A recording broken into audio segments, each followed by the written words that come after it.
महाराज जी, सत्मार्ग और सत्कर्म करने के पश्चात भी जब कार्यों में विघ्न होते हैं तब मन बड़ा विचलित होता है। इससे ऐसा भी लगता है विघ्न ना हो तो सत्कार्य कैसा?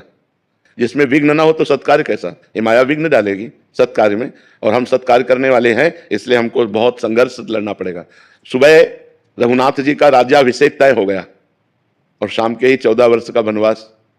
देखो, भगवान सच्चिदानंद है ना, तो इन्हीं के जीवन में देख लो। सुबह रघुनाथ जी का राज्याभिषेक होने वाला, पूरी अवध में आनंद बधाइयां बजने वाली हैं, और शाम के ही शोक पूरी अयोध्या में छा गया। माता कैकेयी जी के द्वारा ये 2 वरदान मांगे गए, 14 वर्ष विशेष उदासी, भगवान का वनवास और भरत जी का राज्याभिषेक। महाराज का प्राण छूट जाता है, दशरथ जी का, सब माताएं वैधव्य को प्राप्त होती हैं। पूरी अयोध्या 14 वर्ष तक वियोग अग्नि में जलती है, और कहाँ सुबह आनंद होना था। तो भगवान ने अवतार लेकर ही हमको शिक्षा दी कि मृत्युलोक में मानव जीवन संघर्षमय है, इसमें हमें लड़ना पड़ेगा। विपत्ति, अपमान, असफलता, इनको रौंदना पड़ेगा। तपस्या के बल से, भजन के बल से, तीर्थयाटन, जन समुदाय की सेवा, इन पवित्र कार्यों के द्वारा हम बलवान बने और इस माया के द्वारा दिए हुए विघ्नों को रौंदे और फिर निकल। ये तो विक्षेप पड़ेगा। हमारी किसी पूजा पाठ की त्रुटि से तो नहीं ऐसा होता? नहीं, ऐसा नहीं होता। ये माया का कार्य है। माया स्वयं अपना स्वरूप प्रकट करती है जब, तो 3 गुण है, सतोगुण, रजोगुण, तमोगुण, और यही कोई न कोई रूप रख करके विक्षेप पहुंचाते हैं हमारे मार्ग में।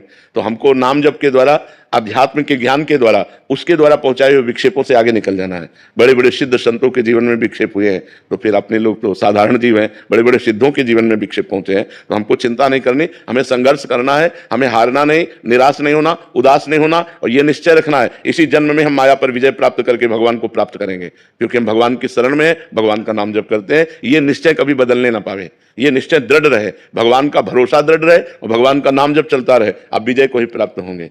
भगवान को अधीन कर लेता है भगवान का सुमिरन करने वाला। सुमिर पवन सुत पावन नामू, अपने बस करी राखे रामू। तो जिसके अधीन भगवान है, फिर उसका कौन बाल बाका कर सकता है?